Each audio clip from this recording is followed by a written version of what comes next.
Hello and welcome back. Today we're going to be talking about the reasons why the Americans' revolt was justified in just a couple of minutes. Let's go. But before we start, let's recap to the 7-Year War. Conflict in North America from 1754 to 1763 was a war between France and Britain. Later, Britain had won the war, and this was a start to a new journey.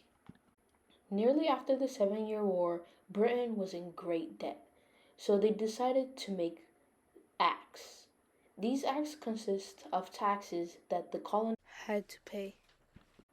A major act that had the colonists want to revolt was the Stamp Act.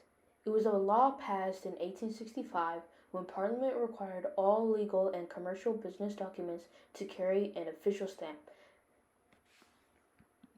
This had made colonists all rallied up and very mad at why Parliament had decided this decision. So, after shortly of this decision, colonists had been frustrated that they could not exercise their rights. And so, a new slogan called No Taxation Without Representation had been going all over town.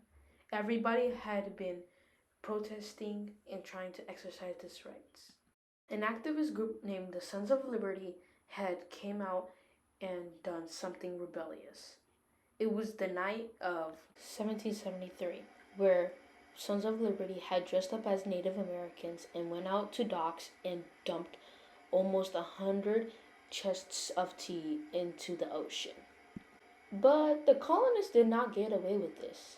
King George had gotten a letter saying that millions of dollars worth of tea had been dumped into the ocean.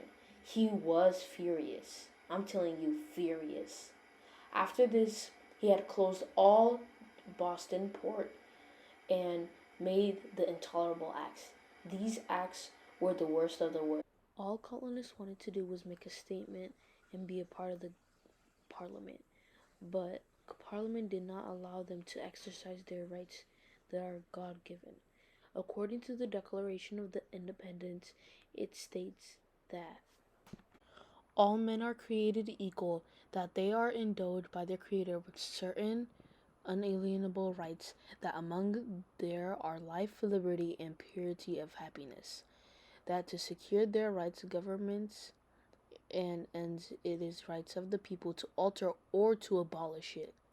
This means that colonists are able to change the government no matter what they want. If the government is not able to protect them or let them exercise their rights, they are able to change it or abolish it. And this is what the colonists were trying to do. A little bit after the Intolerable Acts, a group of delegates from different states came and met. It was the First Continental Congress. This is where they discussed what they thought about the Intolerable Acts, and they made a decision that if King George did not remove the acts, that they would start boycotting British goods for American rights. King George had not wanted to listen to the nonsense that the colonists had, so instead, the colonists went ahead and made the Declaration of Independence, stating that they would be free from British and they shall be an independent country and shall have their own government and own laws made by the people. Hope you enjoyed the lesson and understood why I think the American Revolt was justified. Bye.